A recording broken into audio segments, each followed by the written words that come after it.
passed by multiple cars, as I mentioned earlier on, so Nuoff in a very precarious situation, but he often finds himself in these places. He doesn't qualify as well as he races. Up front, they are getting with Lee Aberdeen and Luca Varani, not very far apart at all here. But I just want to see how Alistair Haig deals with Marcello Kessler coming around the old hairpin.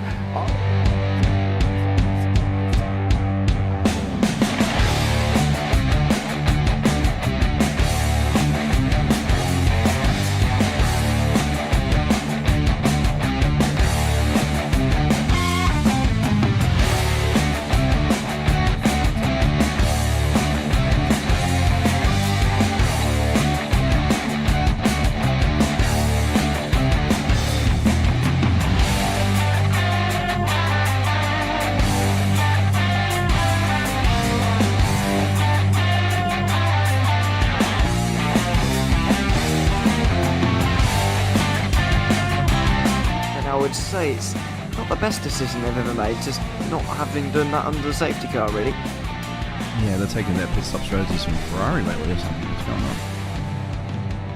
going on? In turn one, just too much gas on them, too much feet on the loud pedal, and unfortunately he's dropped him all the way down the order. But Philip Hammer is out in front by an 8.91 seconds.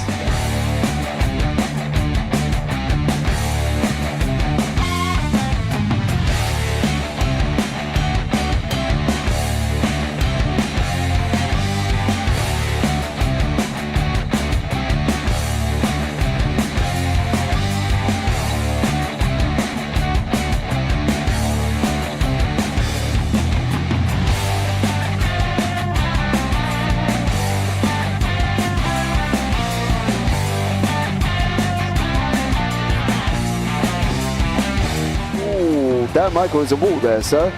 And it definitely doesn't want to be hitting that earlier on as well. Difficult, the understeer is in the dirty air through that final corner because it's such a long corner and you get dragged off into the grass very easily. He'll have the slipstream down in towards the chicane. Peterson was briefly alongside, but that slipstream has saved him and kept him in third. Yeah, Varani now lost a little bit of time to Aberdeen, about half a second. Peterson is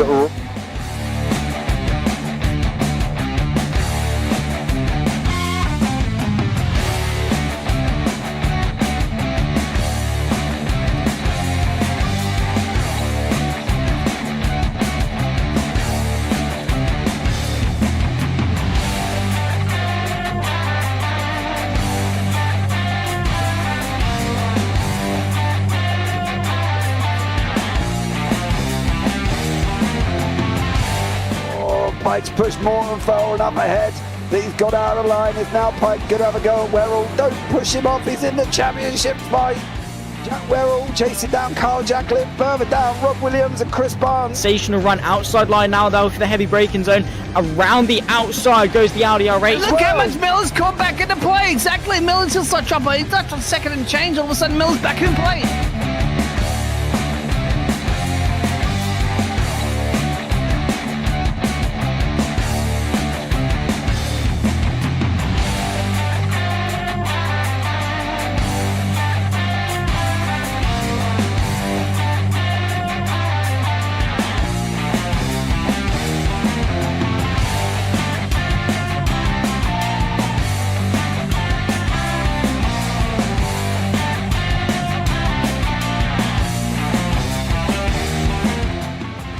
Moving on to the back end of Phil Jocelyn. So there's been a lot of movers and shakers in this first 2 laps here for race. Absolutely serious racing league. Everybody's a lot of fun. Yeah. It's all about the entertainment, so I hope everybody is enjoying themselves out there in the chat. We know that Ron is been enjoying himself watching. And Burger King machine's off into the grass a little bit there. Is that really bunching up now?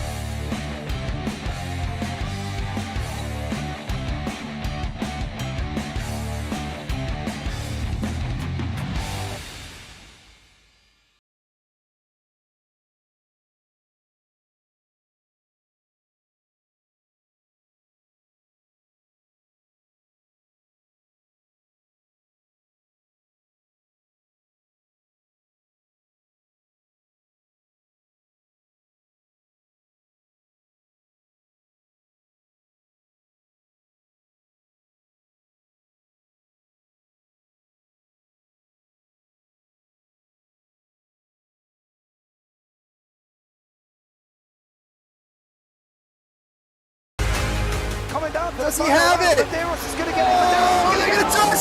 Haven't got it. He's on the outside line though, going into the fastest corner on the circuit. Surely this can't work. Dominic Ligner has got a sensational run outside line now though for the heavy braking zone. Around the outside goes the Audi R8. Look how much Miller's caught back into play. Exactly. Miller's still such up. He's touched on second and change. All of a sudden, Miller's back in play. Can Barry do it? Big Barry's going to do it. Big Barry!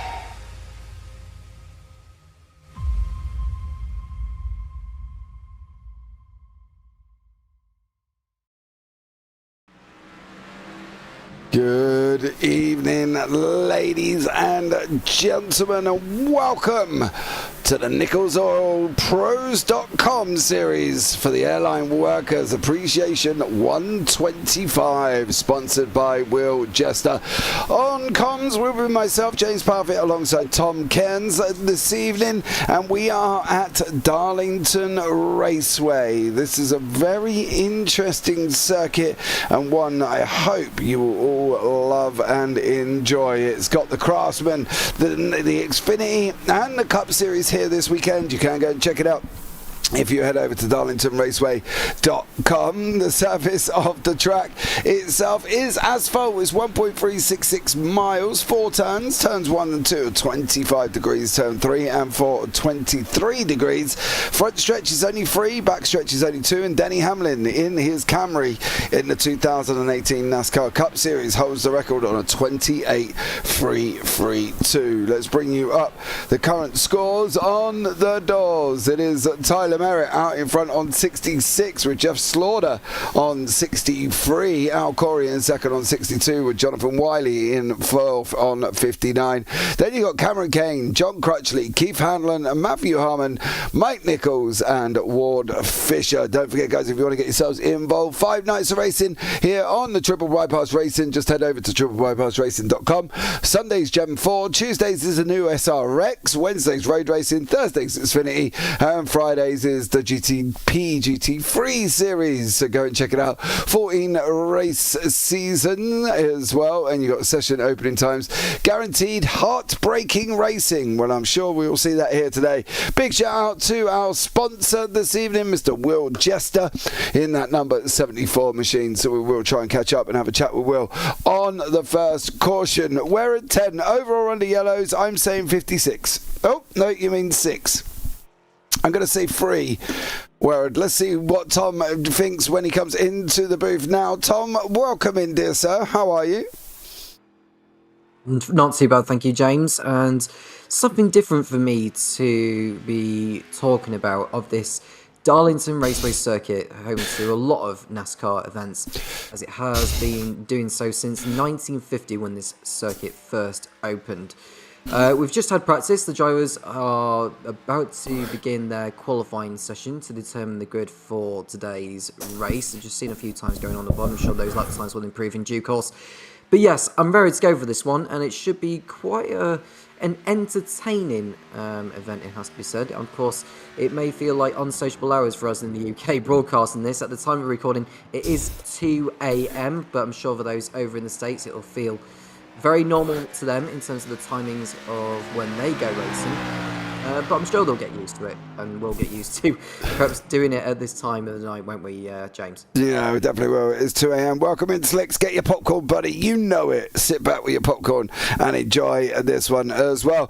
Darlington Raceway is an interesting circuit. It's interesting because it has a very high banking on the outside. Now, if you don't know what I mean by that, let's try and pick up who's going to be on a lap here. Mark Herzog. You can see how close they run to the wall. That bottom line past the striped line is apron. They are not going to want to use that as best they can. They will literally have no banking to run off. Their cars will be slow, and they're going to struggle, of course, and that's one thing that we don't want here. It's 6 p.m. over here in Vegas. Nice, Slicks.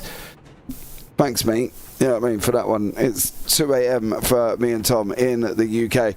But they're going to have to be very, very careful here, Tom. That high line has got to be run, and I do mean got to be. They cannot afford to go further down into that, partly because they just won't carry any speed.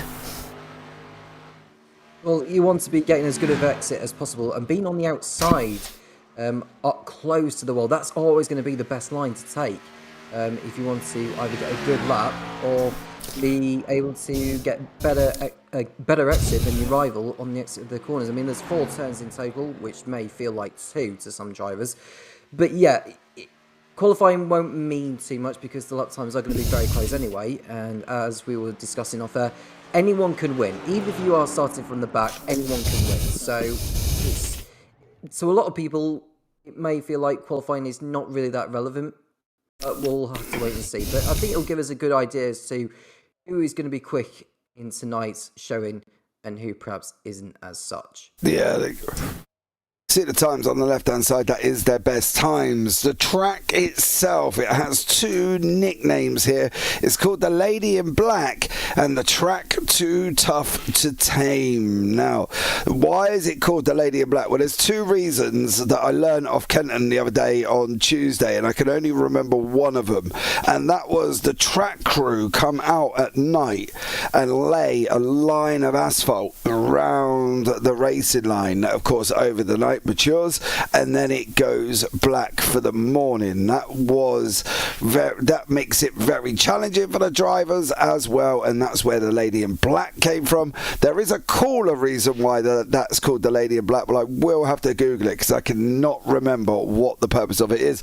Now, the track shape itself here, Tom, as well, not a traditional shaped oval as we expect to see. We've got this very egg-shaped oval, and that is partly because the person who designed the circuit had to make it this way due to the fact that there was somebody who did not want to relocate when this circuit was built, and that was partly because of, at the end there was a pond and they wouldn't relocate, so therefore it had to be built in this way to compensate to get a racetrack into the area that they have got there as well.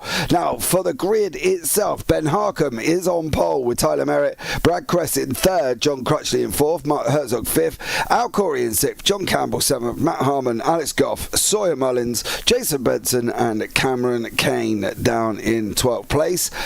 Jonathan Wiley, Tex Nichols, Patrick Swisshelm, Mike Weeder and Cody Sanderson round off the 17 with Chris Melton, Ward Fisher, Michael Seymour and Will Jester there as well. So that's basically the grid for you, I think, Tom. As I say, I don't know how many cautions. If you could put a number on cautions here, Tom, how many would you say for the evening? I think I'm going to play it safe. I think given the size of the grid, I'll probably say 4, but that's me being generous. Okay. 4. Yeah. Okay, well, we'll see what happens. Got you guys on my TikTok as well, in my car. Hey! Welcome in, TikTok. Thank you so much for joining us. I don't know how busy you are over there, obviously Mike as well, but yeah, thank you so much for that one. That's a new experience for us being on there as well. Ben Harcombe, Tyler Merritt, or Tyler Thumbsticks Merritt. If you don't know why we call him Thumbsticks, that young man in that machine is on a controller. He will never go to a wheel. He tried a wheel, did not like it, and is driving on a controller. So that's why we call him Tyler Thumbsticks Merritt, and Mr. Thumbsticks is on the back end of his car as well. We will be up and running very, very shortly here for the Airline Workers Appreciation 125 live from Darlington. You're going to guess. Oh no, how many are you guessing, Slick? 7 or what have you done there? Let's see. I still think maybe 2, 3. These guys, if you haven't watched Triple Bypass before, you should know they are fairly clean racing. But let's get this up and running. Let's get it underway. They're coming across. There's Barney there on with his green flag. Into the Geico restart zone we go, and it is green, green, green. And the Airline Workers Appreciation 125 is up and running, and at the moment Tyler Merritt and Ben Harcombe running side by side. The 38 of Merritt into the wall earlier on with Brad Kress. Then they've got John Crutchley, Mark Herzog, Al Corey, Matt Harmon, Sawyer Mullins and John Campbell tucked in right behind him. Everybody got away cleanly, no real dramas. And as I said off there, Tom, you can see they've settled into that single line racing. Yeah, so they've gone into single file throughout this first lap. They know that the race is not going to be won at this stage. So it's just a matter of just taking it very easy, looking after the tyres at this early stage. I don't know how many pit stops they're looking to do. I can imagine it could be somewhat of a sprint to the flight, but I could well be wrong. So it's Merritt who's leading at the present moment, ahead of Harcombe and Kress, with Crutchley just a little bit further back in 4th position. But I think, as I say, it's just about settling into a rhythm. And when the opportunity is there, they can maybe start going for it and start giving players head a little bit more of a challenge. 2 laps are in and no such problems throughout the field. No one getting involved in any tangles or spinning around or anything like that. Just smooth, clean driving in the opening stages. Yeah, they are. They're just running around the top line. You can see, as we have said, how close they will be up on that high side. You can see the wall there, and these guys are going to be running as close as they physically can. That's it there as well. Will they earn the Darlington stripe? What do we mean by that? Well, it's if they're going to hit the wall, they will get a lovely stripe down the right-hand side of their car that will take their paint off. That is where the Darlington stripe comes from. It is almost like a badge of honour to say that you've raced at Darlington. You've got your stripe there. So Tropic, so welcome in. Let's go 06 baby, he says in YouTube chat as well. That is Sawyer Mullins, who's running around currently in 8th place there. And then we've got this line of cars. You can see in the background is Jonathan Wiley. Behind that is Tex Nichols and our today's sponsor Will Jester in that 74 machine, just about to try and run underneath Tex as he gets that job done. Tex comes off that top wall. Now he's got another issue as well. Cody Sanderson, he's off the wall again. He's got to be a little bit careful. He's going down the order as Tex, with Ward Fisher now coming to come and try and come underneath him as well. Don't want to hit the wall there, Tom. Very dangerous when you're racing so high up the racetrack. Yeah, Nichols clicked the wall as he was going toe-to-toe with Wiley, I think it was, into the first turn. And that little tap, it just takes one tap to really knock your rhythm and send you down the order right there and then. So I think it's just a matter of not pushing too hard at this early stage. The last thing you want is picking up any damage and then having to go to the pits, and then you're well out of sync with the rest of the pack. And now we're right on board with Ben Harcombe in the number 78. This is after the race leader Tyler Merritt, and he stays within the 16 of him. And what does it come down to, James, then? Because is this what they, in terms of how much do they need to push the stage compared to maybe later on? In terms of percentage, how much do you think they are pushing? Well, they've got to be aware that they've got 3 sets of tyres, okay? Generally, you would look at 30, 30, 30, right? 30, 60, 90, finish the last 30 off in the last set. Now, obviously, that's easy for me to say, but I'm not the one in the car. I don't know what they're doing on their inputs with it, whether or not they're pushing too much. You can see on board with Harcombe here, he's very minimal on his inputs as much as he can. They will be either lifting about now and coasting through, or they're going to use this midsections coming quite hot and use the brakes. It depends on what they're doing in the car. Now, some people will roll in and lift early and go round, which of course will obviously influence how much scrubbing they're going to do on the tyres, because scrubbing in NASCAR is one of the most important things. You want to have minimal inputs on your steering wheel, and you don't want them tyres to scrub up really badly. Now, when you're looking at a corner, you think, well, they're going to go left, it'll be the left fronts that will be the problem. It won't be. The right fronts, right rears will be the worst ones for tyre wear. Now, basically the reason for that is because they're the ones doing the work. They're the ones trying to rotate the car, trying to get it hooked in, trying to get it round, and you'll find it will be the right side that will go first. Now, some people will come in and change just the right sides, others will come in and change all 4. From my perspective here, they're on 100% fuel, but it depends if 100% fuel how far it can go here. Sometimes we've seen at racetracks it can go for 60, 70 laps, other times it can only go for 40. So on a short track, I'm probably looking towards the higher 60s mark maybe of what they're able to do on the fuel, but they are definitely going to be have to look at tyres, and tyres could come in as probably as soon as lap 30, roundabout where you would traditionally go for your free stops. But again, there's no stage brakes, so they can't use that brake to go and change the tyres. If they do run green, they're going to be green, and they've got to make green flag stops, which will guarantee they're going to be 2 laps down, and then everybody else is going to be 2 laps down once they make their stops. So it's a very much a rotational base. NASCAR, and this is where the delusion comes in sometimes from Europeans, is NASCAR is just left turn, right? But it isn't. It's about keeping your tyres, fuel strategy. When are you going to go in? If you've got to make a green flag, when do you go in? You don't want to go in singles. It's never a good idea at high draft tracks like Dega and Daytona. You want to make sure you're in at least with 2 or 3 other cars to give you a draft. But here, not so much of an issue. Draft isn't really dependent at this circuit, so you probably could afford to go in on your own, but you might want to find a friend to go in with if you can anyway, just to be on the safe side that you'll get the draft on the way out. So ideally 30-30-30, but they might not go that far. Yeah. Well, I'm just looking at Matt Harmon, who looks to have Mullins for company right behind. Or is it the other way around? I can't remember. But we're right on board with Harmon now. He will be right behind the number 46, that will be, of Corey ahead. Al Corey, number 45, sorry, not number 46, my apologies for that. But yeah, Al Corey, who's chasing after. How much are we going for it at this stage? It doesn't sound like he's pushing too much at this point. I think he's just happy to just shift in behind. So if they start squabbling, then they will end up losing ground to the cars in front. As you can see, Corey hitting the wall there as he comes onto the straight there. That went over the handling too much, and Harmon has not been able to take advantage. So just waiting back for the right opportunity, if that makes sense. Yeah, what's basically going to happen is he's going to tuck it in behind Corey, running off that high line, and what he wants to make sure he's not doing is trying to scrub too much, trying to come underneath Corey.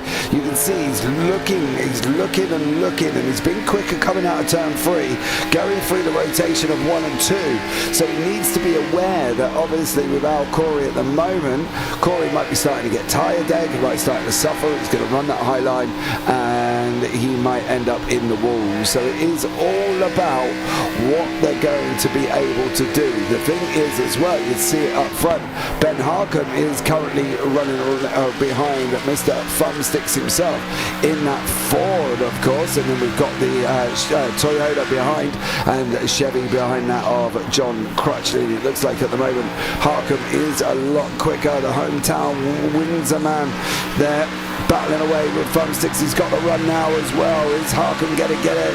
He's going to go up the inside. Merritt's on the outside. He's going to stay low as he can. He's going to lose that area of effect with the banked corner. And Tyler Merritt just still manages to hold on, and that is one of the issues with the banking.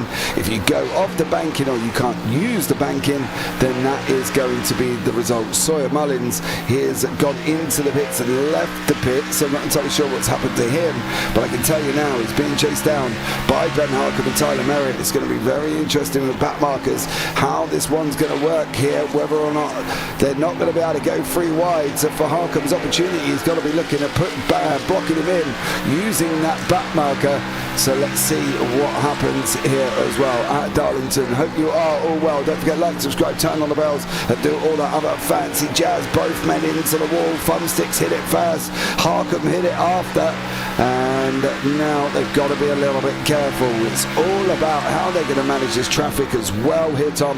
I think this traffic could play a massive part in this race.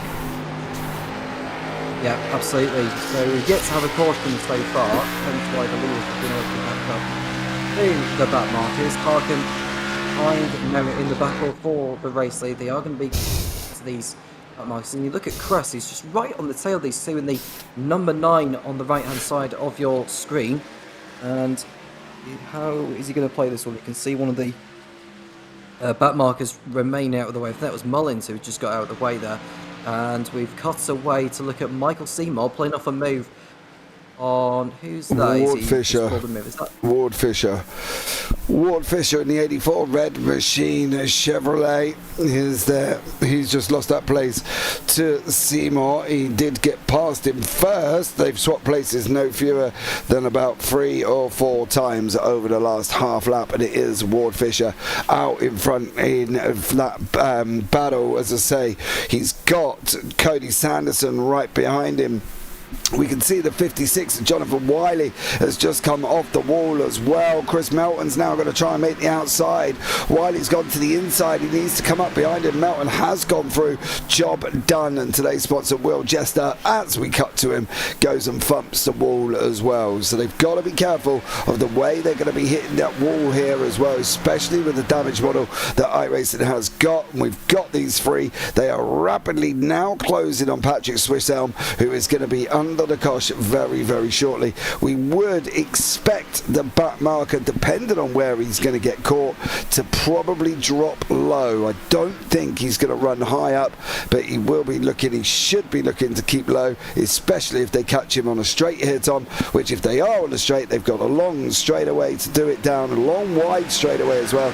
So from Patrick's point of view, he should just come off to the left-hand side. But let's see where they catch him and how he gets on it here as well. Handling traffic, Tom, if you were in the car right about now and you're looking at Patrick, how would you sit back and think, right, how am I going to deal with him?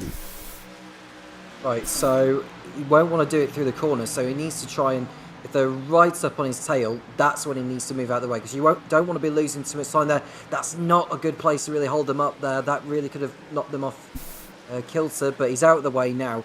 And if there was a way to let the leaders through, that's probably not the best way to do it. No, I think it could have been done a little bit more. I think it was helped by the fact that he did hit the wall. But now we've got Brad Kress in the mix here. He's got Harkham on his outside. The 78 machine, the Holy Rollers Hot Sauce Toyota there.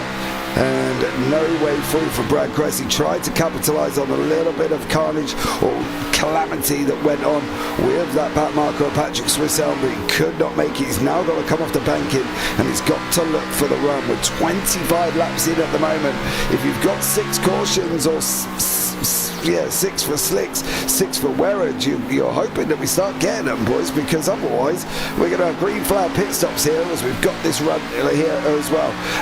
Mookie Blaylock, let's go, Ben. As Ben Harkham in that number 78 machine in front of us. So a lot of action still happening. We've got Al Corey. He is chasing down John Crutchley, or the Nodge as you've known him here previously, and we'll see what happens with these times as well. Al Corey, the Canadian American, is on the racetrack there, and he is from Canada but now lives in Dallas. So across the broad spectrum here, Canadian, we've got Mike Weeder, we've got an Australian, a JC, John Campbell in his Dunkin' Donuts machine, and then we're into the Americans, which is pretty much most of the field here, Tom, as well. American Series, kind of expected that there would be Americans in there. It's no surprise to see the vast majority of the races in NASCAR are from the States. But we have to remember that the US is a very large country in its own right, with many different states around there. Of course, you do see a few Canadians and maybe a few others away from North America, but it is predominantly sort of like a US sort of based championship. Although we do see a lot of European NASCAR in the real world of motorsport, don't we? That's the thing. We've got, obviously, JPB run the European Truck League that we've got. We've got a mixture of everywhere in that one. All across Europe, Americans are in there as well. So that's been quite popular on a Tuesday evening for the UK. Once again, it's very interesting how, obviously, diverse iRacing and sim racing has got now, especially when we're looking at the fact of where people are from, how they're joining, you know, all of this sort of thing. Sim racing itself is really quite open up to everybody. Absolutely, and if oval racing is your thing, whether it be in NASCAR or truck racing or ARCA or IndyCar, whatever it may be, then this is probably for you. Providing you have like an iRacing account, or even if you're just one of those sort of casual gamers. I mean, I even remember back when I was a kid, I used to have. Do you remember NASCAR-06 Total Team Control? Yeah, that's the throwback for me. Cool, that was a long old time ago. Now, when we spoke about the race circuit earlier on, I did mention the name Lady in Black. There was a cool one there as well, and basically it was known as, what was his name who said it here as well? Darlington occupied Benny's forts, and this was basically no more place felt like home to Benny than Darlington, and that was Benny Phillips. And he wrote, as treacherous as Mata Hari, he wrote a comparison to the famous German spy whose cover was performing as an exotic dancer, as desirable as Hollywood's most beautiful actresses, as unpredictable as any woman. These are the virtues of the Lady in Black, and that is the nickname that stuck. Now, also on that one, it was only said twice from about Darlington, and it was only said twice, and that is where the famous Lady in Black come from, apart from obviously the other reason was the crew used to paint asphalt around the inside, which used to turn the circuit jet black. So there you go. As I say, I think that one's a lot cooler than the first reason, to be fair, Tom. Absolutely. We're a quarter of the way through the event now, as we are watching Harkin, or Merritt I should say. I think he's just putting another lap on someone there, or is that... No, he's actually in front of Harkin still. Must been looking at the wrong car there, but we are riding on board with Tyler Merritt. He's coming over the line now to begin his 34th lap, and he is in control of this one, but Harkin is still seemingly playing mind games with him. I think someone's trying to bluff Merritt and he's deciding what he's going to do, but he's got all these back markers that he's still negotiating, and there goes Goff that they've just got through, and the next one will be Sanderson in the 014 there. I can't quite see the numbers on the on the graphic there. Yeah, 1-4. Cody Sanderson has made his way through past Mike Weeder. I think Mike Weeder might have gone into the pits. Yeah, Weeder has actually jumped into the pits. That's going to put him a lap down here, along with Alex Goff, Tex Nichols, Patrick Swisshelm, Sawyer Mullins and Cameron Kane are all currently a lap down. Have you done, Tom, much sort of NASCAR racing? Have you driven much NASCARs? No, not myself. Only from the sort of games, going back as far as the PlayStation 2 side of things, but nothing, anything like the iRacing stuff. And do you remember the famous Daytona racing game in the arcades? I do actually. I do remember playing the sort of Daytona USA gaming machines in the arcades. That's another throwback for me actually. That also reminds me when I was over in Brighton recently. I was like on a rally game or something like that, sort of drifting round, which was pretty fun with a manual transmission, because doing it with a manual transmission on a rally car is quite fun actually. So I'm interested to know what it's actually like when you're behind the wheel of a NASCAR, how a manual transmission works for them, because they have to keep the revs very, very high throughout every time they go round the corners, essentially, to maintain a constant speed. Yeah, we can have a look on board here as well. This is Ben Harkham. Let's pick up on Mr. Thumbsticks himself to see what he's doing. You can see he's down to 148, 149 mid-corner. Then he's going to start going down and coming out on the high line. He'll get it up to round about 173, give or take. He'll start coming back down again through the 133s, keeping it in fourth gear of this Xfinity machine. machine. He doesn't really need to come out of any gear whatsoever unless he's really, really struggling for tyres, and then he might start thinking about dropping it down to third. But at the moment, Tyler Merritt looks completely in control here and doing a great job once again. Out of the turn 2 they go, and moving on to that backstretch and into turn 3. These guys rocketing out. They're really, really close to the wall, doing an absolute stellar job.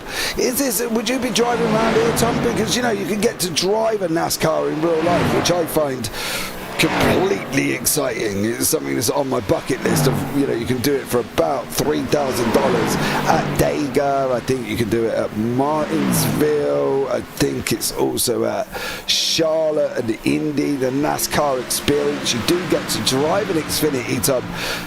Something you'd give a go? Because, you know, it's on my bucket list. I want to do that. I wouldn't mind doing it. I mean, if Rockingham Motor Raceway, or Speedway as it is in the United Kingdom, if that was still a racetrack, maybe I could have given a NASCAR a go, but sadly it's not a racetrack nowadays. But yeah, answering your question, I wouldn't mind giving it a go, but probably not drive it, because I don't have a driving license myself, and that's quite essential to have if you're going to be driving one of these machines. But yeah, I wouldn't mind just being a passenger of it, because that way I can get to really absorb what the energy is like riding whether it be a Chevrolet or a Toyota or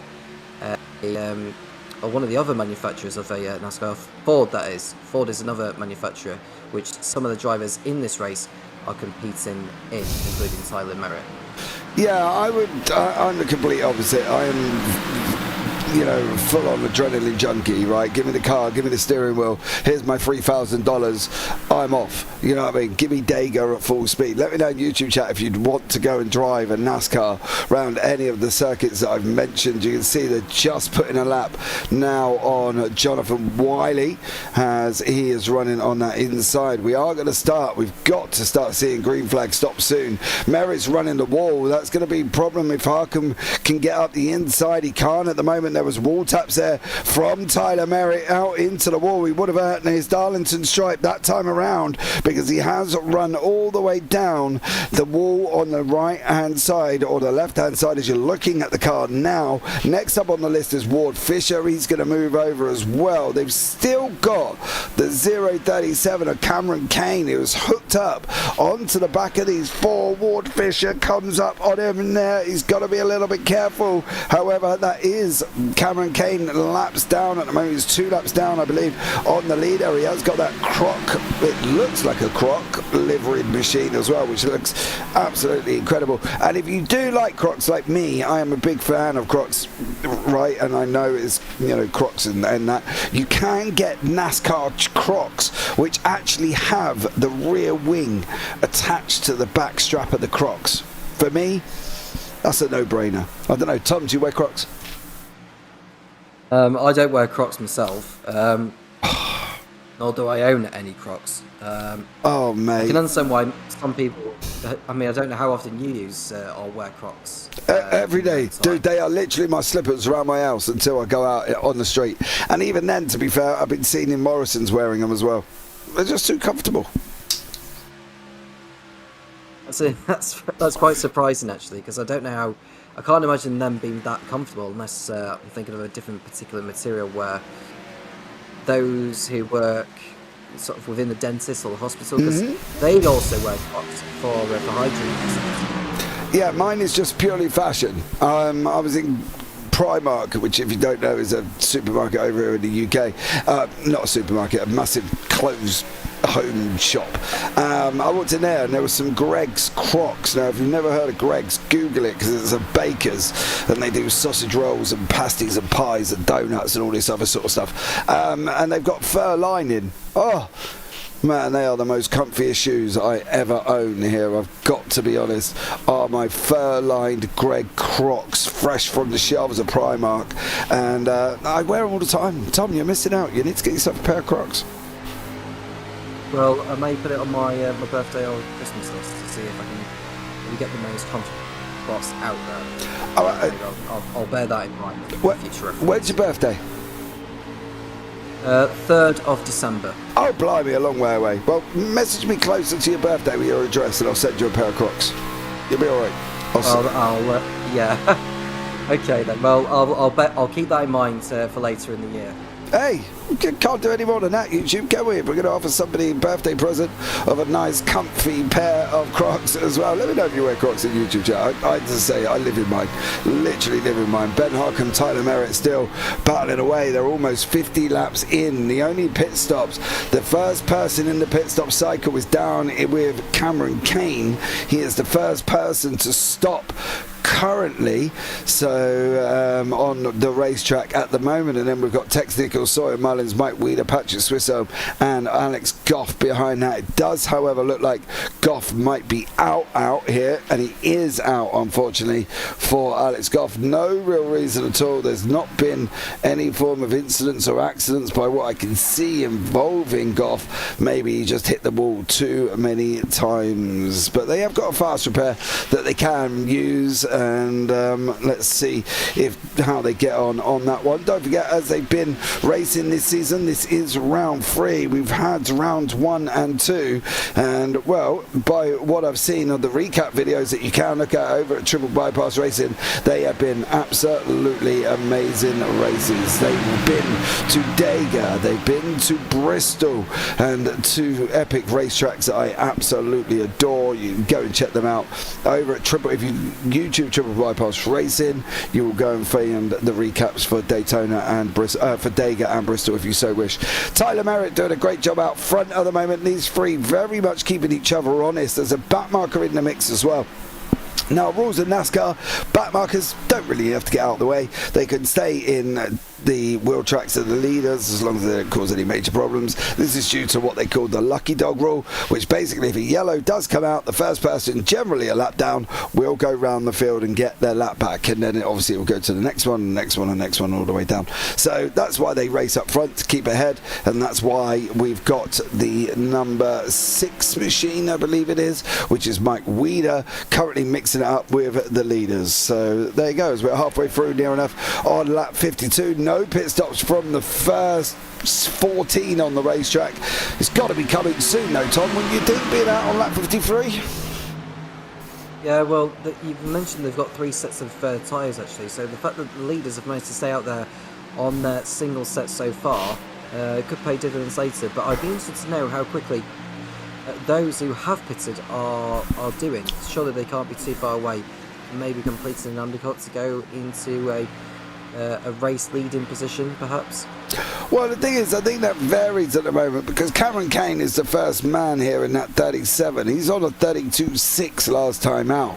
The leaders were still in that 31.9, but obviously we held up. I think there was traffic there in the way, so I think we'll be gauging better where Cameron Cairnes going to be this time around. Cairnes pitted all the way down on lap 17, mind you. He's another one that's run quite far on his tyres, so we'll have to keep an eye out for Cameron Cairnes and see how he gets on. He is the first person on lap down. John Crutchley in that 48 machine has got the brightly liveried of Chris Melton behind him. So John Crutchley has got this behind him here of Chris Melton. It's a very much a mind game in this race. That, you know, the front 3 are kind of around and play with each other and get a little bit. You know, you've got Ben Harkham that almost seems to be putting Tyler Merritt through his paces just to see if Tyler can scrub some of that tyre wear off his tyres, make his car loose. He'll end up in the wall. Then obviously for Ben Harkham, he's able to get through. However, Ben has just lost a place to Brad Kress as I speak, so maybe Ben in that Toyota Supra's tyres might be going off first before the front 2. Are they looking to maybe do the one stop then? Because those who pitted earlier, I think, are inclined to do a 2 stop. So it's just how much time are they going to need to find to get themselves back in sync with back in for the race win? Well, it's going to be very difficult for them. They've got to be realising where the pit entry and exit is, and they've got to try and approach that as fast as possible. Now, in iRacing, there's no speed limiter, so they can't drop off and go, oh, I'm going to go in now and press the button. They can't do that. They have to go and get the car down to speed. Now, the pit lane entry, as you come round turn 3, is actually on the left-hand side here. There it is with the water barrels. So they've got to come off the high side of the circuit. They've got to drop down onto the apron. They've got to get the car stopped first because they don't want a speeding penalty, and then they've got to get it out the other side without also causing a speed penalty because they haven't got any pit lane limiters. There's nothing there for them to press. There's no buttons to say, right, there you go, you're down to speed like there is in other cars. These cars don't have that. They are basically very basic in their modern technology of what we're talking about generally in road racing. So there's a lot to think about at the moment, and it's for, there we go. As we've just seen Tyler Merritt hit the wall, and that should free up Brad Crest to take the lead. It does at the moment, but Tyler Merritt still trying to come back at him here once again. Tyler in that number 38 Ford with Brad Crest in the Big Ridge Boys Racing Team in first place now, up 2 places. One simple mistake Thomas hitting the wall that Tyler did slowed him right down. He lost his momentum. Brad Crest went through. Yep, Crest was waiting for that kind of moment all day long, and now is into the race lead, albeit for how long, because we're just waiting for pit stops to happen involving the leaders. I mean, is it possible to even go through the entire race without stopping? I don't think they can. I don't think the fuel will allow them to. I think their fuel, they are all 100% fuel, so no, they just physically can't. I don't think it's possible here. They're going to have to stop. Jason Benson is in. The first of the high front runners here is into the pits is Jason. And there's a couple of others in there as well. Jonathan Wiley and Sawyer Mullins. Sawyer's on his way, going to be on his way out very, very shortly. Benson there, the first of the runners to go in. So a lot to comprehend with at the moment as we start coming into that pit stop cycle. There you go. That's how slow it is. Tyler Merritt, your leader, is dropping down the order, but is now into the pit lane. Yep, so Merritt needs a really strong stop here because this is going to be his only stop of the race, and he doesn't know when his rivals are going to be doing the same. I don't suppose we've got a pit stop clock, unless I'll time it actually on my phone to keep us on track with what they are doing in terms of pit stop time. So Merritt will stop in his box in a moment. And he's coming into his box now. I'll start the clock, and there we go. So he's on his marks there, the car on the jacks, get the wheels changed. Fuel will obviously need to be put in, and he should be leaving his box now. There we go. So I timed that at 14.8 seconds, James. Yeah, great pit stop there from Mr. Merritt. Well, as he's back out on the racetrack now, he is currently the whole lap down over on the leaders. Then we've got Ben Harkin, Brad Cress, Al Corey, Matt Harmon and Michael Seymour has come into the pits. John Campbell, one of the others that have not pitted. Where is Tyler going to come out in conjunction? He's going past some of the guys in the pit lane now. He's gone past Seymour.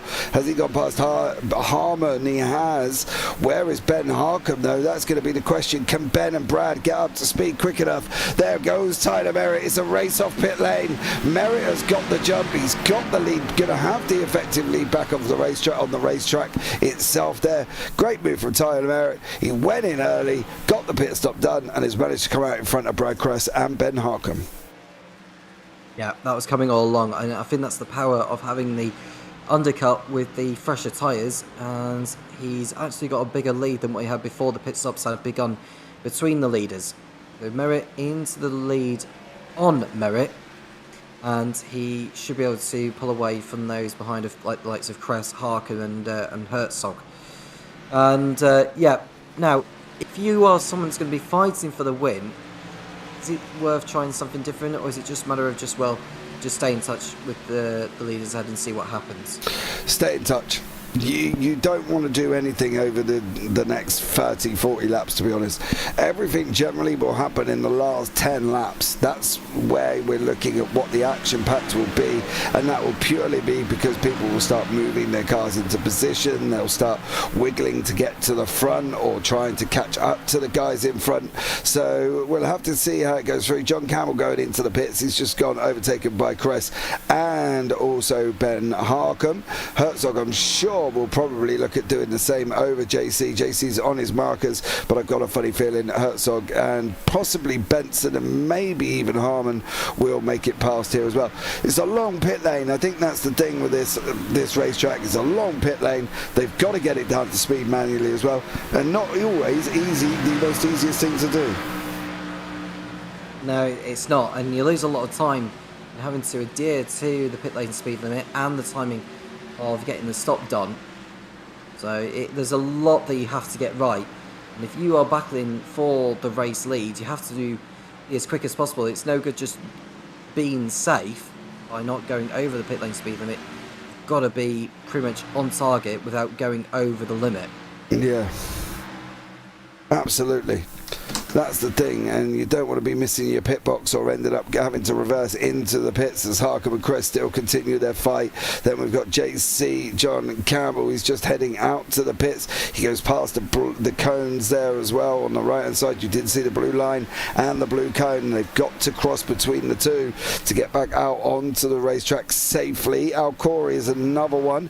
He's down in 15th place at the moment, and he is going past. That was Tex Nichols in the number 60 Ford there. So Al Corey making moves through. Another one is Chris Melton.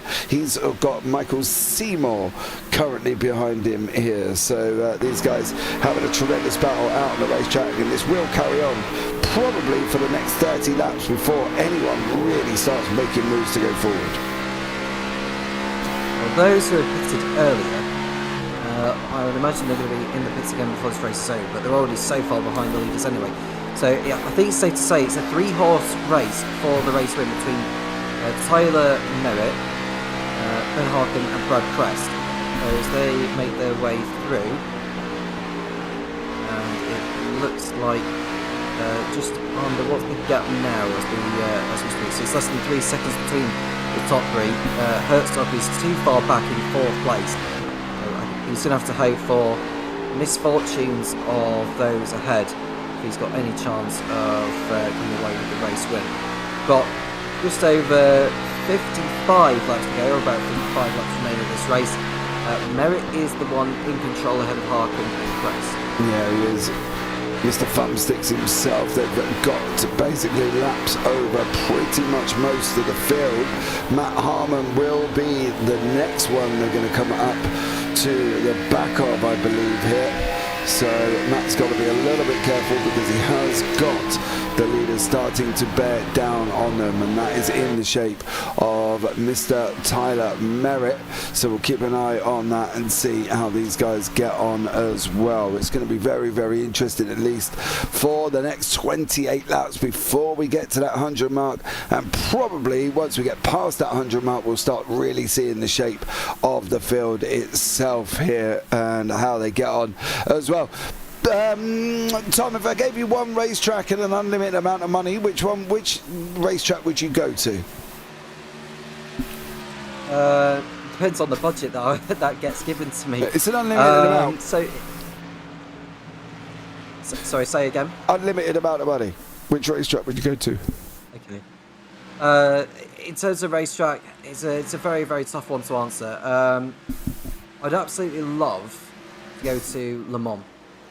For the experience of what the 24 hours of Le Mans is like, and getting to sort of explore the circuit whilst the event is going on, understand how the series works, understanding the cars, understanding the team personnel behind the scenes, just everything. And it's something different as well for those who perhaps follow Formula 1 so much, maybe too much, to the point where they may not follow other motor racing championships like, the World Endurance Championship and NASCAR and so and so. But this is why, motorsport like NASCAR and IndyCar and the World Endurance Championship, and a lot of the other series that are going on at the moment, particularly these sort of junior championships, shouldn't really go unnoticed because they do actually produce some really, really good racing. Yeah, I think that's the thing. Once you learn with what specific series does in conjunction with you don't just get in a car and turn left, I think you start realizing then what is involved in these cars, and then you start enjoying it, and then you start seeing where people are wiggling and moving, and then you've got Dega and Daytona, the full flat kind of circuits, and then you've got the tight little Martinsvilles, the Bristols, the Darlingtons, the Dovers, all very difficult to get hold of and get to grips with. So I think that's why for me NASCAR would be so varied. Obviously from myself, if I went to a racetrack, it'd be the weekend at Martinsville, which I am hopefully going to be able to persuade my wife to come with me next year. So for the 2025 Martinsville weekend, hopefully they'll have all three there. That's probably where I would be heading, Tom, if I can. Well, that's good for you. I mean, I was lucky enough to go to Darlington the other week for British Touring Cars. British Touring Cars is another championship that shouldn't go unnoticed, and a lot of the support races that are happening on British Touring Car weekends, the racing you see that is quite magnificent. I was watching like some Radicals, Legends as well. There's the Legends cars that you see there actually do show some wheel-to-wheel action. Unfortunately, there was a huge accident actually where I think it was like the second place driver and the third place driver collided on the Starkey Straight. And because of the contact, one of the cars just ended up barrel rolling on the grass, which was very nasty, but thankfully the driver walked away from it. But, you know, it's a good day out. It's a good family weekend away. It was cold and it was raining on the Sunday morning, but we got through it, and it was a weekend which I don't regret doing. No, well, I'm not going to regret my Sunday that I'm heading down to Thruxton for the touring car weekend on June the 9th there. So I'll be at Thruxton that weekend with the family for that one. So I'm really looking forward to that, because nothing better than a bit of BTCC, but nothing better than watching these guys hurtle around. We've not had, and I'm going to say this in a loose term yet, there has not been one incident that could cause a flag colour to come out onto the racetrack. So, you know, when I said quite low numbers, I'd like to think I'm winning. Gotta be honest.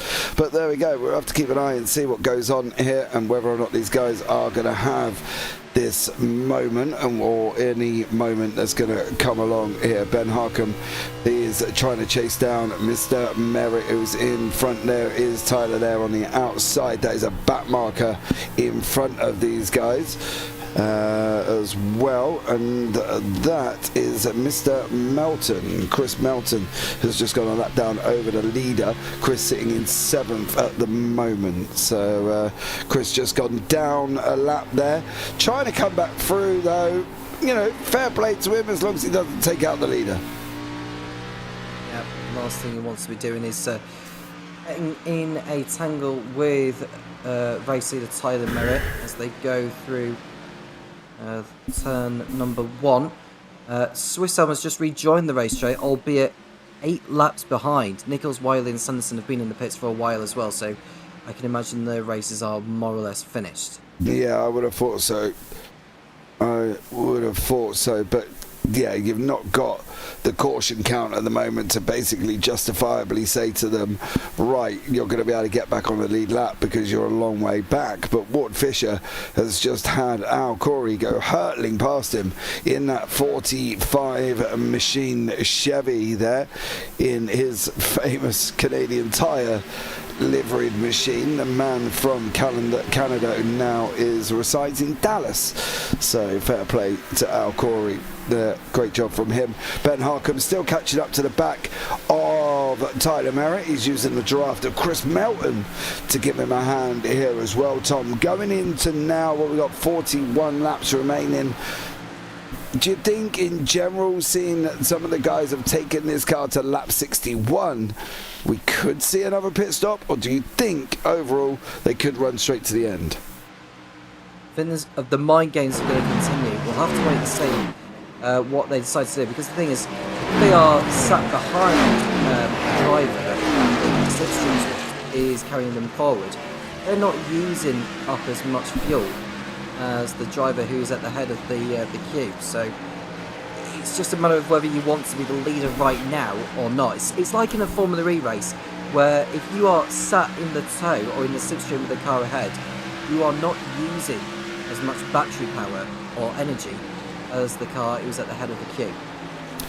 Yeah, it works exactly the same way. The car up front is obviously going to be using the most fuel. The car behind has got, you can lift and he can coast in and he can save fuel and do all whatever he wants to do in the car if he needs to be able to get to the end. So he can use Merritt here for Harkham, can use him as a bit of a fuel saving, tyre saving strategy if he wants to. But we'll have to see what happens here with this pit stop cycle. There are some people in that have gone into 2 stops now. That's Chris Kane, Mike Weeder, Patrick Swisselm, Tex Nichols. You've got Jonathan Wiley's out at the moment, so Tex Nichols is the last official runner on the race circuit. And then you've got Merritt and Harkham, who of course are the front 2 battling it out here, as they have been for pretty much the whole of this race here at Tom as well. Yeah, so we've just seen that Melton's got back on the lead lap now, so he's got all to do to catch Harmon in 6th place. Merritt, right now, will just be happy to let Melton go, and just if he can just stay in the slipstream of him, that should be able to help give him the buffer he needs to fend off the Harkham and press. You can just see Harkham scrubbing the wall there, mid-corner. I don't know how much that's going to help his cause, but Merritt won't be focusing on him. Merritt just needs to focus on his own driver and not what is going on behind him. Yeah, you can see Tyler Merritt there in the front at the moment, and these guys continue to fight it out. I think it's now, guys, great time for me and Tom just to grab 2 seconds. We're going to get a drink. We'll be right back after this.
Okay guys, we are back on lap 94 for the Airline Workers Appreciation 125 here from Darlington for the Nichols Oils Pros.com series with the Triple Bypass League. Thanks so much for joining us. All you people that predicted cautions of 6 and 4 and little old me down here with barely picking any, and basically we have gone green for 95 laps.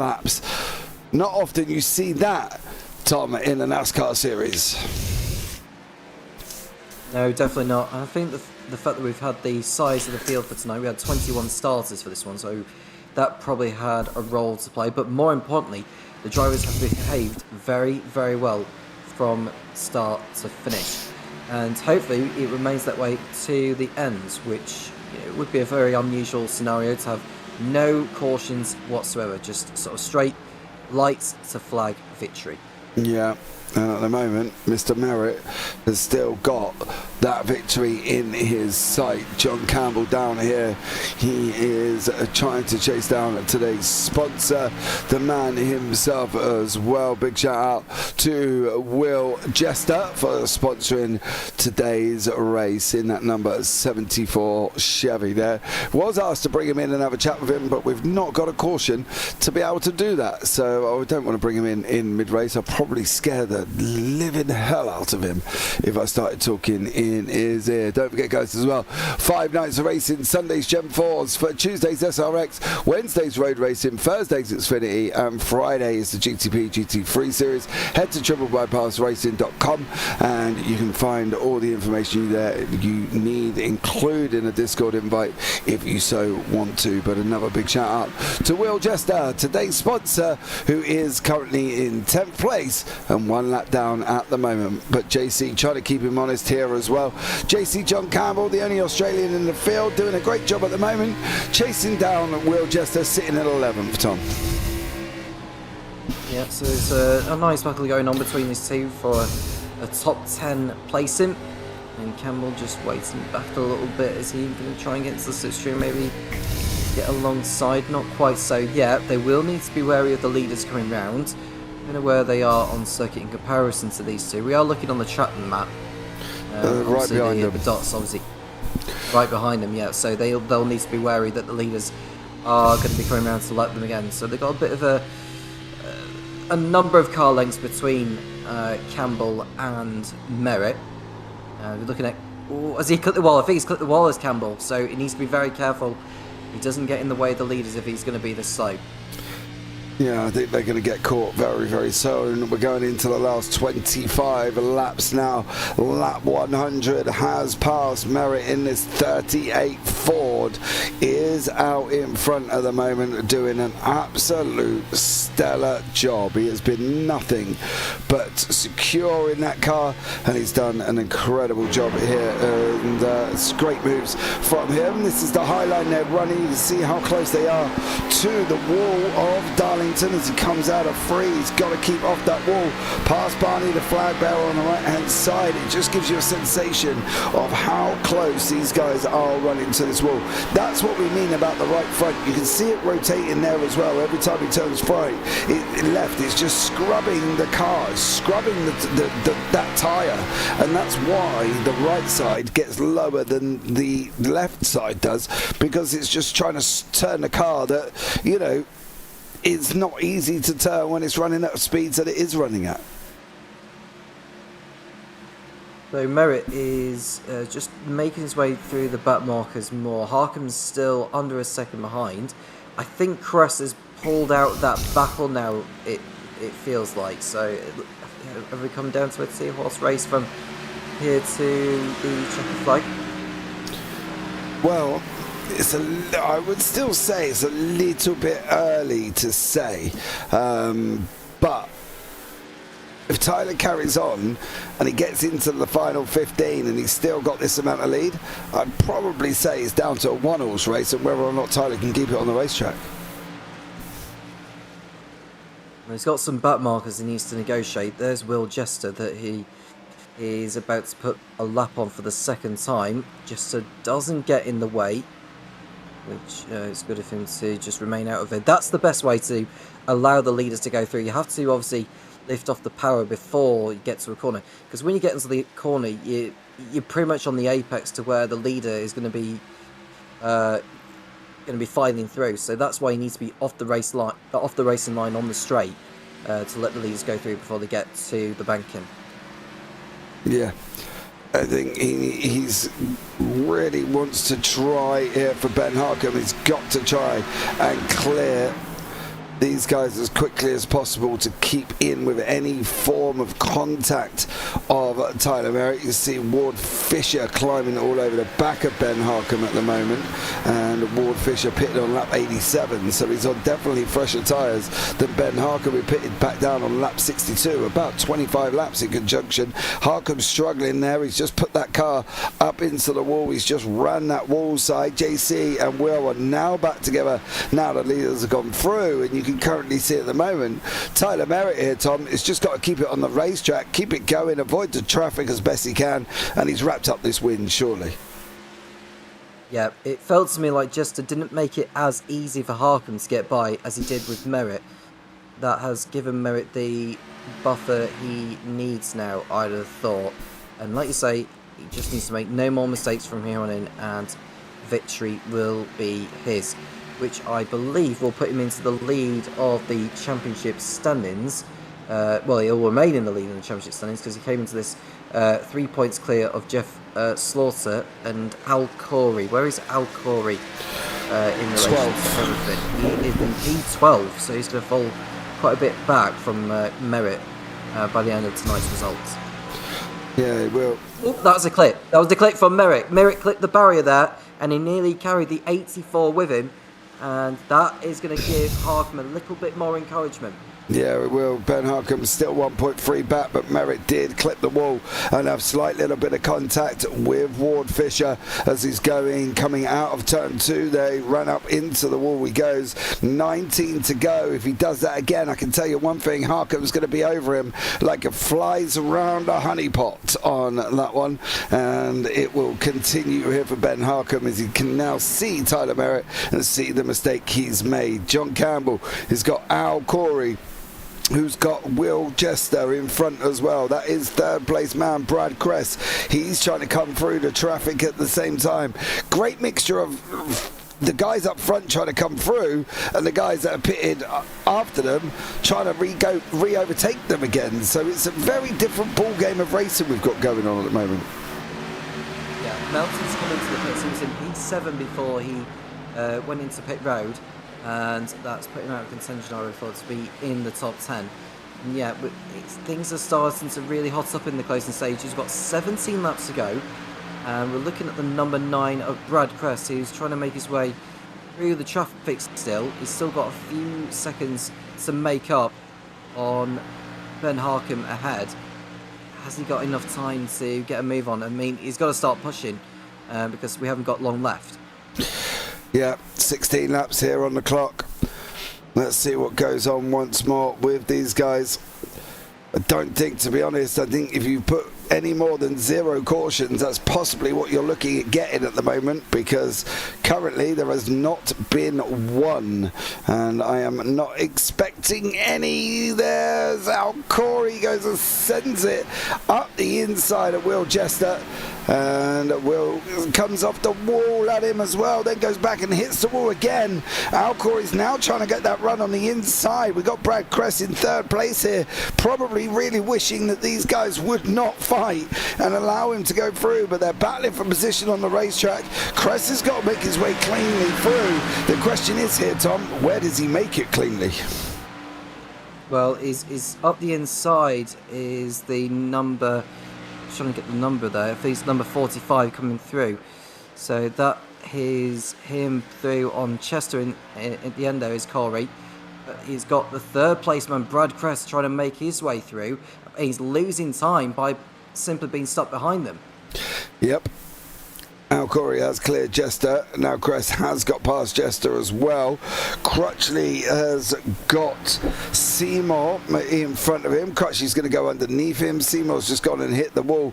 Another one struggling with 14 to go, but at the moment it is all on Merritt. What's Merritt going to be able to do? Can he take this victory with 13 laps to go? He's just got to keep it on the circuit. Stay out of them walls. Stay away from the back markers, and I can't see Ben Harkham getting anywhere near him, to be honest, and I think Tyler's just done a great job leading pretty much from start to finish. Merritt has had it all under control, hasn't he?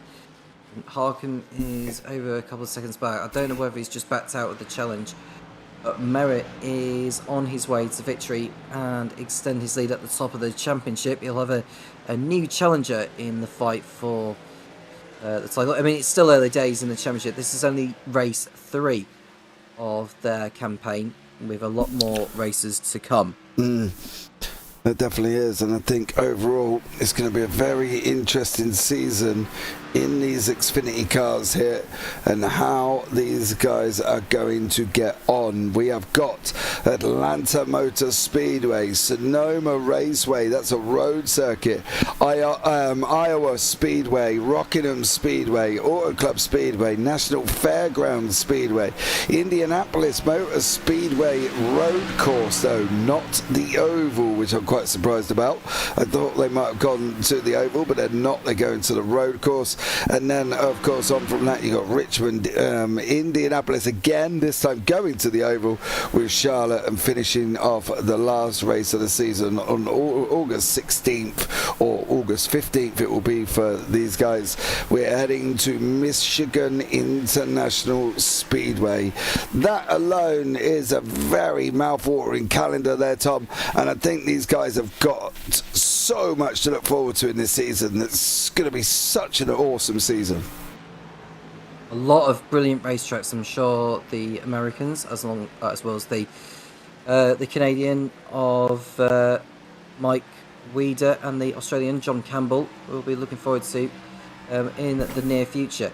I thought I saw Merritt clip his right rear against the wall ever so slightly. I'm just watching him take the lines as he's through the course. I think he should be alright actually, because he's got a good lead with 9 laps to go. He's got this one in his pocket. I don't think he's got any more back markers that he'll need to negotiate. Having said that, he's got about 3 or 4 just ahead of him.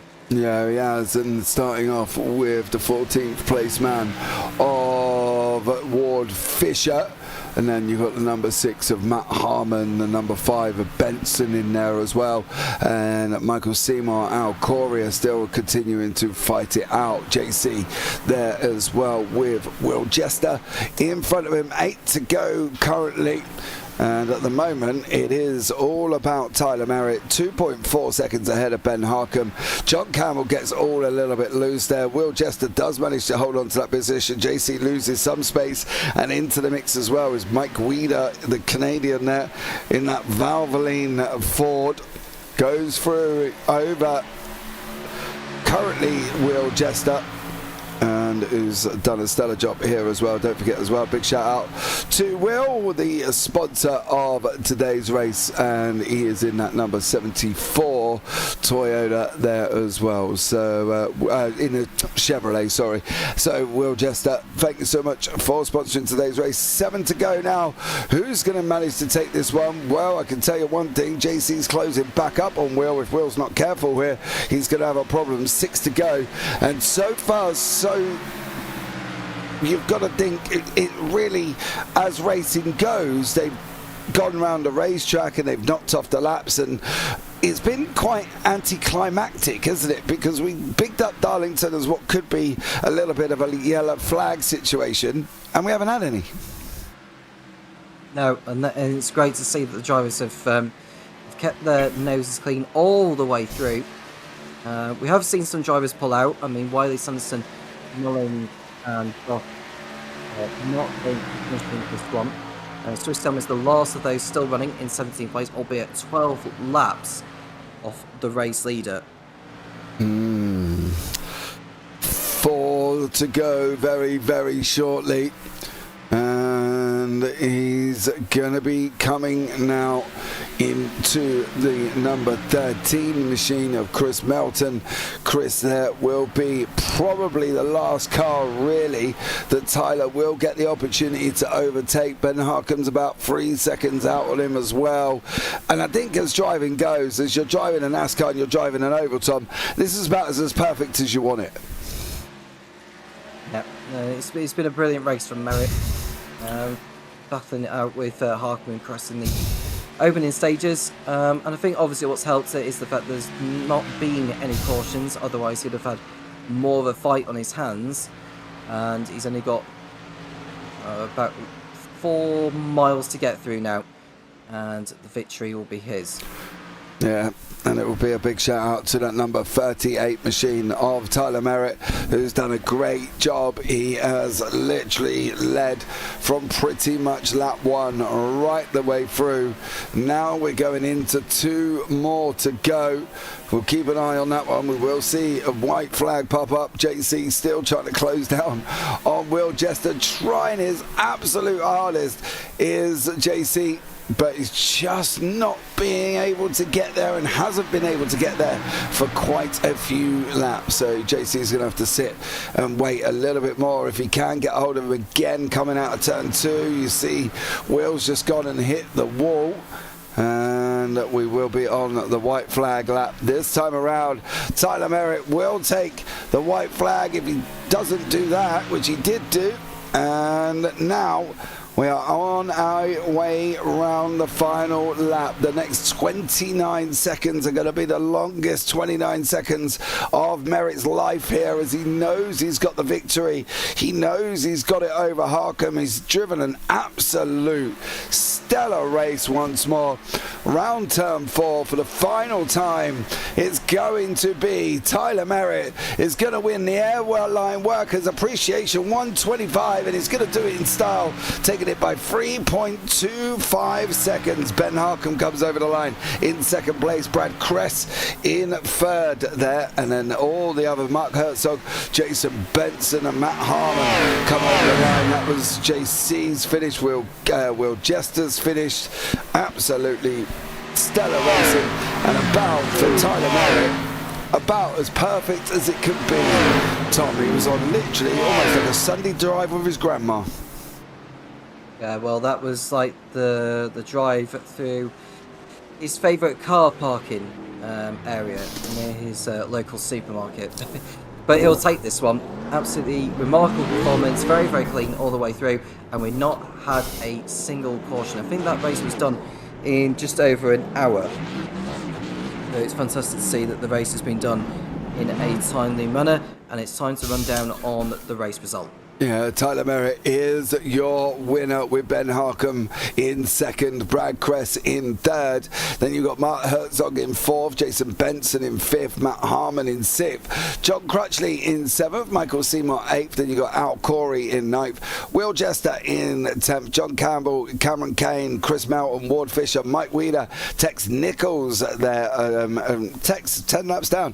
Patrick Swissholm is the next one in 17th. And Jonathan Wiley, Cody Sanders not finishing, Sawyer Mullins not finishing, and Alex Goff not finishing either. I think it's time we have a chat, and I'm going to start it off.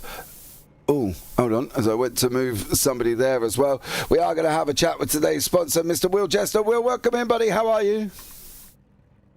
Doing good. How about yourself? Mate, I'm all right. Do you know what? I've just watched a race that was expected to be a little bit calamitous with a few cautions, and you've just gone green without any. Yeah, we got a great group of racers here. A lot of respect between everyone, a lot of give and take, so I think that really contributed to tonight. Yeah, I do fully agree. Will, why the Airline Workers Appreciation? Just recognizing the flight crews with the summer flying season beginning here shortly, away from families a lot, and we're going to be working, especially here in the States, through some adverse weather and stuff, and all that fun stuff, all the traveling. Well, There you go. And Will, going forward, how are you looking for the rest of the season? We're going to see you on board for the rest of it. As I get Thursdays off from work, I'll be here.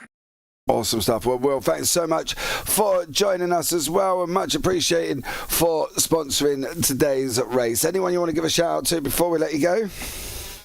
It's my pleasure. The admin team, the great racing league we have here, all the competitors, and everyone watching. Well, awesome job. Well, thank you so much there, buddy, and look forward to having a chat with you as the season goes on. I think so. Maybe I'll see you next week. Have a good night. And you, man. Take care. Right. Oh, what is going on here? There we go. Will is gone.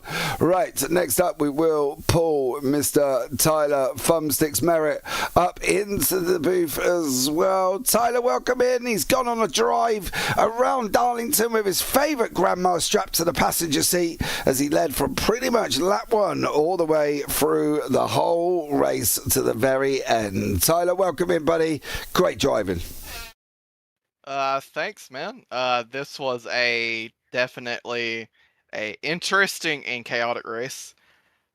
I'm very happy we went caution free, even though my tires did not like it whatsoever.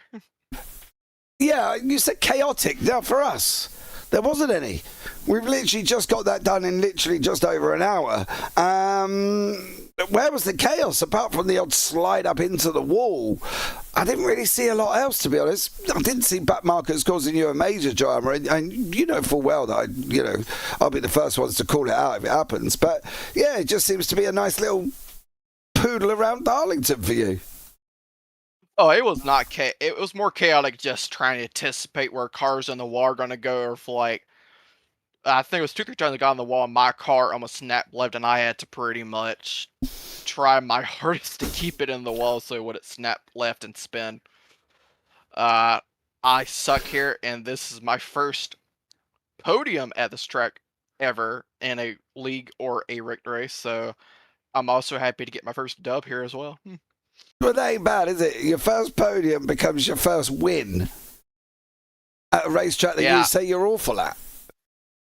Yeah, I was expecting Ben or Brad to catch me tonight. I really was.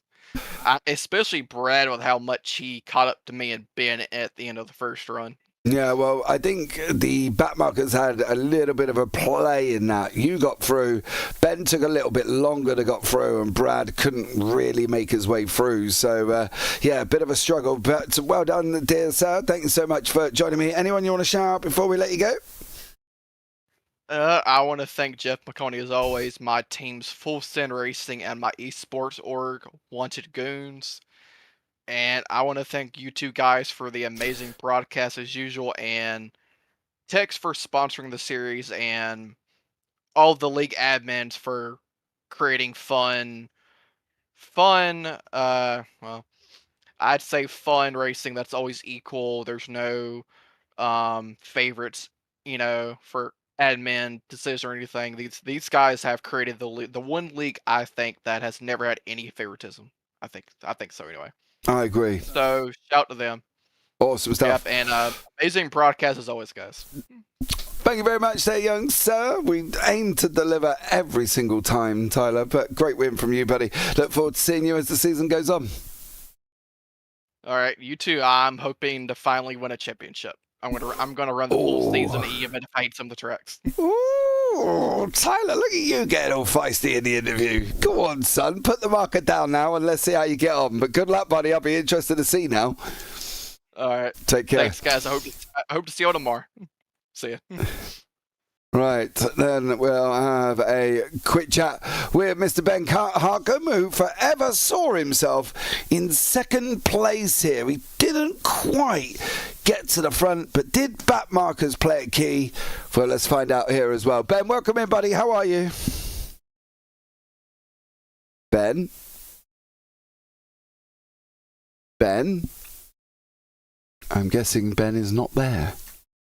Okay, well, let's put Ben down here as well. We'll tell you what we'll do. We'll go to the third place man, Mr. Brad Kress. He was having a great battle up front with Tyler and Ben Harkham. And let's see how he thinks where his race was won and lost. Brad, welcome in, buddy. How are you? Hey, I'm doing good, buddy. How are you? I'm all right, mate. I'm not too bad at all. Now, listen, you were up the front pretty much most of the race. Never really dropped out of anywhere major. I'm not really going to count pit stops because, you know, you guys all had to take them. Did you think you were ever going to get the win away from Tyler? Because he was looking quick this evening. I thought toward the end of the run I might be able to catch him because the end of the first run I kind of pulled him in a little bit. But on that second run, I caught lap cars at the most horrible places you could catch them. And they just got away from me. Yeah, I did notice that there was moments where the other two managed to wiggle their way through and then you just couldn't quite make it through out there. How was it driving without a rest bike? Because obviously, you know, you got no stage breaks, we didn't have any cautions. You all had to try and make a green flag pit stop, which, as we know, on most racetracks is hairy, let alone one that is hairy enough as Darlington as well. You know, how did you keep your focus and concentration out there? It was very, very hard. I can tell you that. Especially, you know, having to run so close to the wall through 1 and 2, I was having to remind myself to not put it into the wall. But yeah, the pit road that you were talking about, pit road at Darlington is one of the worst on. Yeah, it is. Just trying to get the car slowed down and get turned in. It's pretty tough. Yeah, it is. It's partly because your entry starts really round turn 3, doesn't it? You start coming off 3, and then you're just kind of almost trying to go speeding around the corner. But if you go too fast, you ain't getting it stopped before the yellow line. And the only thing that you can see after that is a pit lane penalty. And you definitely did not want that. But you've done an absolutely amazing job here as well. So thank you again for joining me. Anyone you want to shout out before we let you go? Yeah, I wanted to shout out you guys for putting this on. I love going back and watching them. And shout out to my aunt and uncle. And hope my uncle gets to feeling better pretty soon. I just found out he's not feeling too well, so I hope he gets to feeling better. Well, get well soon, Mr. What's his surname, Brad? Kress, sorry. Oh, it's the same. Okay. Well, Mr. Kress, get well soon, dear sir. Much love from us up here in the JPB booth as well, and hope for a speedy recovery. Brad, thank you so much for joining us there, buddy, and look forward to seeing how you get on as the season goes on. All right, thank you, guys. Right, now let's try the second place man one last time. Is Ben Harkham in the booth? Can I hear me? Yep, I can. I got you. Good. Hello, dear sir. How are you? I'm doing well. How about y'all? I'm very well, thank you very much. Spent most of your time staring at Mr. Thumbsticks' rear end for pretty much most of that race, Ben. Did you ever think you were going to get near him and get past him? It was close. I thought I could get past him a couple times, but it was some great close racing. It was really fun. I love Darlington. Do you? Because Tyler said it's his first ever podium in any league race or any race in iRacing here. It's a track that he doesn't like, and it's his first ever win. So, you know, for somebody that doesn't like the circuit, he did rather well. But for you who did like the circuit, do you see this as a missed opportunity, Ben, or do you think, no, do you know what, I'm all right, I'm happy with that. Second is good. Yeah, I'm pretty happy with that. I tried after that first pit stop we did. I think I burnt my stuff up trying to catch back up to him, getting through all the traffic there, and I think I burnt all my stuff up. Yeah, it was quite tough, wasn't it? The problem is with Darlington is unless you catch him on a straightaway, you're kind of almost waiting to get to that straightaway because the corners are really quite hard to overtake on. Yep. Look at that. Short and sweet there, Ben. One word answer. Thanks, mate. Ben, anyone you want to shout out before we let you go, bud? Shout out to Will Jester for sponsoring tonight's race. Shout out to y'all for broadcasting these wonderful races, and shout out to everybody at TBP. Awesome stuff. Well, Ben, thank you so much for joining us there, buddy, and look forward to seeing how you get on for the rest of the season. Alrighty. Take care. See ya. Well, there you go, guys. I think we can safely say that was a very speedy evening of racing. Mike Tex Nickel, 0 cautions race. Wow. Well, if you've never done triple bypass before, that is exactly what you get here as well. But the final words from Tom. Tom, how was it for you? Your first real main experience of NASCAR? It was a brilliant race. A very, very clean one. Very, very quick. And yeah, I think the drivers will be very, very happy to have got through that. Safe and sound, and they'll be raring to do more next week. Yep, absolutely. Well, guys, thanks so much for joining us. That's going to round it up here from us up here in the JPB booth. I've been James Parfitt. I've been alongside Tom Cairnes here this evening. And as always, take care. Have a great week. And you never know, we might see you on a track sometime. Good night.